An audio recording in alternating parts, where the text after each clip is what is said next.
নমস্কার বন্ধুরা, তোমরা সবাই কেমন আছো? আশা করি খুব খুব ভালো আছো। আমার চ্যানেলের নতুন একটা ব্লগে অনেক অনেক ওয়েলকাম।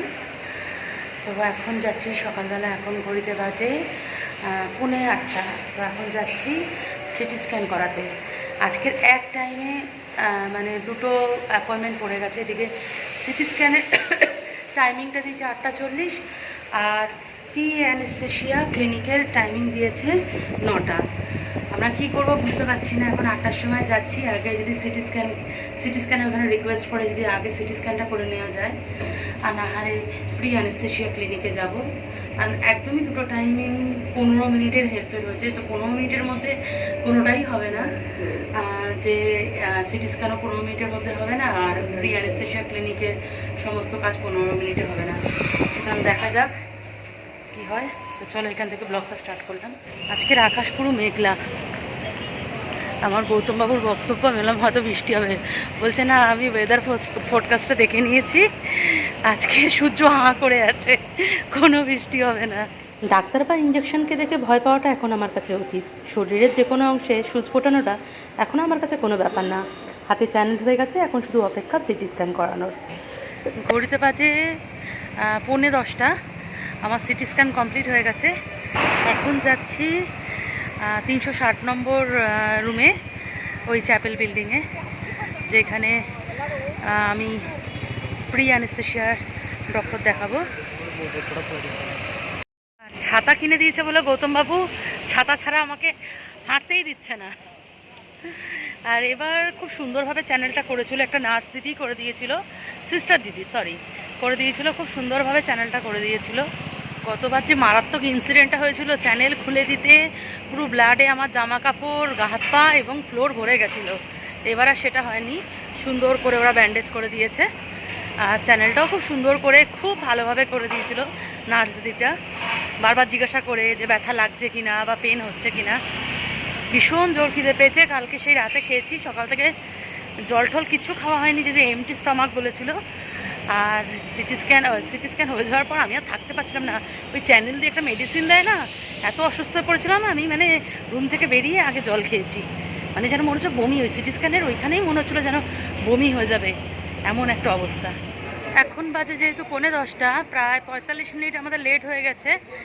তাই এখন আর অ্যানেস্থেশিয়া ক্লিনিকে ডাক্তার দেখানো গেল না। ওরা পেপারটা জমা নিয়ে নিয়েছে, আমার যে অ্যাপয়েন্টমেন্ট, যে পেপারটা নিয়ে বলল যে 11টা নাগাদ আসতে। তো এখন হোটেলের দিকে চলে যাচ্ছি, একটু কিছু খাওয়া দাওয়া করে আবার পরে আসবো। কতক্ষণ এখানে বসে থাকবো, বাইরে যা রোদ, বাবারে বাবা। ছাতা খুলছি। দোকানে চা কিনে খেয়ে একদমই পোষাচ্ছে না। এই আসার সময় দুধের প্যাকেট নিয়ে আসা হলো। এই গৌতমবাবু এখানে চা বানাচ্ছে। আমার আর গৌতমের খুব একটা চায়ের নেশা নেই, নেশা হচ্ছে আমার মা আর আমার মেয়ের। তো আজকে একটু চা খাবো, আজকে একটু ইচ্ছা করছে। উফ উফ, চুমু চা হচ্ছে, চুমু। টেস্ট করে করে দেখছে। গৌতম খেলো মুড়ি, আর আমি আমার জন্য একটা ম্যাগি বানিয়ে নিয়েছি।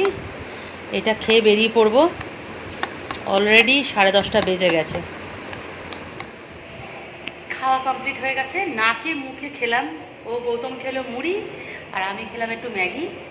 খেয়ে এখন যাচ্ছি আবার সিএমসিতে 360 নম্বর রুমে, ওই অ্যানেস্থেশিয়া ক্লিনিক, একদম চ্যাপেল বিল্ডিং, চ্যাপেলের পাশে। সব উল্টোপাল্টা বলছি, 3তলা কেউ করেছে বলে। তো ডাক্তার দেখানো হয়ে গেছে। হসপিটালের বাইরে এই কালু কতগুলো বেবি দিয়েছে, ছোট ছোট, একদম ছোট ছোট বেবি, 4খানা বেবি না, হ্যাঁ, ছোট ছোট 4খানা বেবি হয়েছে কালু। আর কালু শুধু ঘুমাচ্ছে। কালু বিস্কুট খাবি? কালু, এই কালু বিস্কুট খাবি? 1টা বাজে, হসপিটাল থেকে চলে এসেছি হোটেলে। আর দেখি এখন মা কি করছে। আমার মা রান্না বসিয়ে দিয়েছে, আজকে ডিমের তরকারি বানাচ্ছে মা। এই তো গৌতমবাবু আসতেই লেবুর জল বানিয়েছে, আমি একটু লেবুর জল খাচ্ছি, দেখি কেমন বানিয়েছে।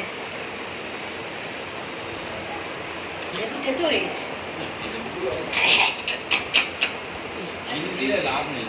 নুনও দাওনি ঠিক মতো।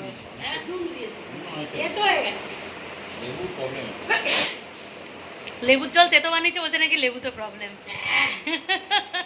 স্নান করে নিয়েছি, চোখটা আমার কেমন লাল লাল লাগছে গো, শ্যাম্পু করলাম বলে নাকি না বেশিক্ষণ জল ঘাটলাম বলে। তো ওই 360 নম্বর রুমে যথারীতি আমরা 11টার সময় গিয়েছিলাম, অনেকক্ষণ বসে ওয়েট করতে হয়েছে। ওয়েট করার পর তারপরে নাম ডাকলো, হাইট ওয়েট যেটা চেক হয়, বিপি চেক হলো। এবার হয়েছে কি 360 নম্বর রুমেই কিন্তু আমাকে ডাক্তার দেখেছে। প্রত্যেকবার হতো 360 নম্বর রুমে গিয়ে আমি ওই হাইট বিপি চেক করার পর একটা টোকেন পেতাম, তারপর সেটা আলফা ক্লিনিকের দিকে চলে যেতে হতো। সেই আলফা ক্লিনিকের ওইখানে 6 নম্বর এবং 7 নম্বর রুমেই মোটামুটি প্রি অ্যানেস্থেশিয়া যে ক্লিনিকের ডক্টর বসতো। তো এবার দেখলাম 360 নম্বর রুমেই হয়ে গেছে। তো যেইটুকু ওরা চেক করলো, অ্যানেস্থেশিয়া নিয়ে কোনো প্রবলেম, মানে সার্জারি নিয়ে কোনো প্রবলেম ওরা বললো হবে না। অ্যানেস্থেশিয়ার যে ডক্টর বললো যে সব ঠিকঠাক আছে, সার্জারি ডেট পেলে সার্জারি হয়ে যাবে, আমাদের কোনো অসুবিধা নেই। তো যাই হোক, ওইখানে গিয়ে একটা প্রবলেম হয়ে যায় প্রত্যেকবারই, এত ছোট ছোট বাচ্চারা আসে অপারেশনের জন্যে, ইভেন নিউবর্ন বেবি, একদম ছোট্ট মায়ের কোলে দুধের সদ্যজাত দুধের শিশুদেরও দেখলাম একদম মায়ের কোলে, মানে ওইগুলো দেখলে ভীষণ খারাপ লাগে। মানে মা বাবার যা হয়, যখন সন্তানের উপর কিছু হয় তখন একটা মা বাবার পরিস্থিতি কী থাকে, মানে সেই মা বাবা ছাড়া আর কেউ বলতে পারবে না। তো এত বাচ্চা দেখেছি, মানে আর মনে হচ্ছিলো আমার, বারবার মন থেকে বলছিল আর ওইখানে বসবো না, যেন বাইরের দিকে বেরিয়ে আসি, এত খারাপ লাগছে, যেন একা একাই চোখে জল চলে আসছে। এক একটা বাচ্চার এক এক রকম প্রবলেম। আমি আর গৌতম বারবার মানে ওইখানে মানে হতাশ হয়ে যাচ্ছিলাম দেখে দেখে, যে মানে কত বিরল বিরল রোগ হয়। আমরা যখন আমাদের নিজেদের কিছু হয় না, একটা যখন নিজের বাড়িতে বসে থাকি বা নিজের ফ্যামিলির মধ্যে থাকি, তখন মনে হয় যে আমি সব থেকে বেশি কষ্টে আছি, আমারই সব থেকে বড় রোগ, আমারই হয়তো ভগবান আমারই ওপর এই দুর্ভোগ লিখে রেখেছে। যখন এই ধরনের হসপিটালে আসি বা বড় কোনো চিকিৎসা প্রতিষ্ঠানে আসি, তখনই বুঝতে পারি যে আমি হয়তো অনেকটাই ভালো আছি, নিজের পরিবারের সাথে অনেকটাই সুস্থভাবে জীবনযাপন করছি। এর থেকেও অনেক মানুষের জীবনে অনেক কষ্ট, অনেক পরিবার অনেক কষ্ট সহ্য করছে এবং অনেক কষ্ট করে চলছে। তো যাই হোক, আমি ভগবানের কাছে এইটুকুই প্রার্থনা করব, সবাই যেন ভালো থাকে, সবাই যেন সুস্থ থাকে, প্রত্যেকটা মায়ের কোলে তার সন্তান যেন থাকে সুস্থ সবল হয়ে, তো সেটাই প্রার্থনা করব। যাই হোক, এবার একটু খাওয়া দাওয়া করে নিয়ে একটু ঘুমাবো। আচ্ছা, শরীর ভীষণ টায়ার্ড লাগছে, বিশেষ করে আজকের না ওই সিটি স্ক্যানের রুমে আমার প্রত্যেকবার আমাকে ডাকে, চ্যানেল করে দেয়, একটা জলের মধ্যে একটা মেডিসিন মিশিয়ে দেয়, সেটাই খেতে বলে। কিন্তু এবার জল খেতে বারণ করলো, আমার ওই চ্যানেলেই অনেক মেডিসিন স্টার্ট করলো ওরা। তারপর তো সিটি স্ক্যান রুমে গেলেও তো জানো একটা মেডিসিন দিয়ে তারপর সিটি স্ক্যান করে।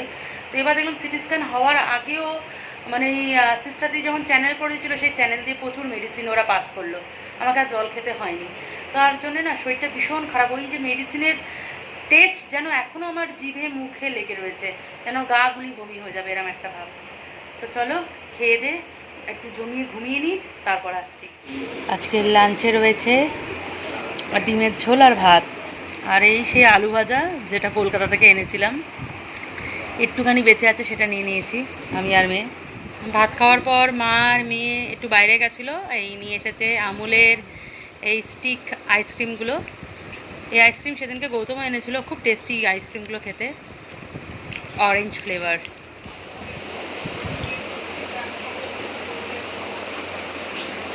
গরমে যেন ঠান্ডা ঠান্ডা জিনিস খেলেই শান্তি পাওয়া যাচ্ছে। ভালো করে চাটা বানাবে, বুঝতে পেরেছো? সকালবেলা একদম বাজে চা খাইয়েছো,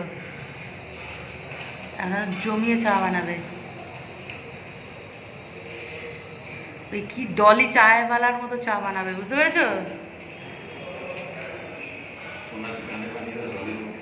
কি বানিয়ে দেবো? সোনার সোনার কানের না, ও সোনার হার পরে। ও ডলি চায়ওয়ালা, গৌতম চায়ওয়ালা পেপার কাপ দিয়ে ঢালা উপর করছে চা, ওরে বাবা। শুভ সন্ধ্যা বন্ধুরা, দুপুরে তো ভাত ঘুমটা জমিয়ে দিয়েছি, এখন ঘুম ভেঙে দেখলাম গৌতম বাবু চা বানাচ্ছে, তো এখন আয়েশ করে একটু চা খাবো। চাটা না খেলে ঠিক জমছে না, মাথাটা তো ধরে রয়েছে, এত অতিরিক্ত ঘুমানোর ফল এগুলো। নেই কাজ, খাচ্ছি, হসপিটালে যাচ্ছি আর ঘুমাচ্ছি। গরম গরম চা, মেয়ে নিয়ে নিয়েছে চায়ের সাথে ছোটো নিমকি, আর আমি এদিকে রেডি করছি মুড়ি। আর মুড়ি, বাদাম, পেঁয়াজ, কাঁচা লঙ্কা আর তেল দিয়ে ভালো করে মেখে নিচ্ছি, চায়ের সাথে আয়েশ করে খাবো। আয়েশ করে মুড়ি মাখালাম ফ্যানের তলায় বসে খাবো বলে, কিন্তু এখন বেডশিট চেঞ্জ হচ্ছে, 3 দিন যেহেতু হয়ে গেছে বেডশিট চেঞ্জ হচ্ছে, সুতরাং আমরা সপরিবারে এই করিডোরে ছড়িয়ে ছিটিয়ে রয়েছি মুড়ির বাটি হাতে নিয়ে। এই দাঁড়াও দেখাচ্ছি আমার এই মুড়ির বাটি হাতে। আর আমার আজকে ডলি চাওয়ালা এমন চা বানিয়েছে, এত কম হয়ে গেছে যে নিজেই চা খেতে পারিনি। আমরা সবাই চা খেয়েছি অল্প অল্প করে, ডলি চাওয়ালা আর খেতে পারিনি। এই তোমাদের গৌতম দা বাটি হাতে, মুড়ির বাটি হাতে, এই মেয়ে। আর সবাই দেখতে চেয়েছিল যে ভেলোরে এসে গৌতম দাকে মুড়ি খেতে দেখতে চেয়েছিল, অনেকেই ভিডিওতে বলেছিল এরপর আমরা গৌতম দাকে মুড়ি খেতে দেখব। এই গৌতম দা মুড়ি হাতে দাঁড়িয়ে পড়েছে। ওইদিকে ব্যালকনির সামনে আমার মা মুড়ির বাটি হাতে নিয়ে দাঁড়িয়ে আছে। আমরা ছড়িয়ে ছিটিয়ে রয়েছি। তুই কিছু বল। আমি নির্বাক। নির্বাক? আরে বাবা, কোথা থেকে শিখলি বাংলা? রাত 10টা বেজে গেছে। এতক্ষণ পর আমি, মা আর গৌতম বাইরে বেরিয়েছি একটু হাঁটার জন্যে। হোটেল রুমে বসে বসে আর ভালো লাগছে না, তো বাইরে বেশ ভালো হাওয়া দিচ্ছে এখন একটু হেঁটে নিয়ে তারপর রুমে গিয়ে ভাত টাত খেয়ে নেবো। উৎসাহ তো বেরোয়নি, ও একদম ঘরকুনে। হোটেল থেকে বেরোতেই চাইছে না, ও এই রুমেই বসে থাকছে। এত রাতে তো কোনো দোকান খোলা ছিল না। একটা মশলা পাঁপড় আর আমের আচার নিয়ে চলে এসেছি। আমি আর মা একটু হেঁটে নিলাম। কানা রাতে মনে পড়েছে সেভিং করার কথা। ও কালকে বৃহস্পতিবার বলে আজকে দাড়ি কেটে নিচ্ছ? ওরে ঠিকই তো ছিল, দাড়ি ছিল পুরো ইলে পদের মতোই লাগছিল। তিলক কেটে বেরিয়ে যেতে পারতে। জম্মের কুড়ে ব্যালকনি দিয়ে ঝুলে ঝুলে দেখছিল আমাদের যে আমরা কিছু খেয়ে খেয়ে আসছি কিনা। এখন মা মেয়ে দুজনেই কিচেন স্পেসে এসেছি। এখানকার এক ধরনের পাঁপড় কিনে এনেছি। এখানে তো লিজ্জত পাঁপড় টাপড় ঠিক মতো পাওয়া যায় না, ব্র্যান্ডেড একটা পাঁপড় এনেছি। সেইটাই, এটা বললো পোড়া পাঁপড়, পুড়িয়ে খেতে হয়। এটা এখন টেস্ট করবো। বাবাই কোথায় পালাচ্ছিস? এখন দিদা নাতনি মিলে পাঁপড় টেস্ট করছে, বললো পাঁপড়টা নাকি খেতে খুব ভালো। তো এই পাঁপড় খেতে খেতে আজকের ব্লগটা এন্ড করছি। সবাই তোমরা ভালো থেকো, সুস্থ থেকো। চলো বাই, গুড নাইট।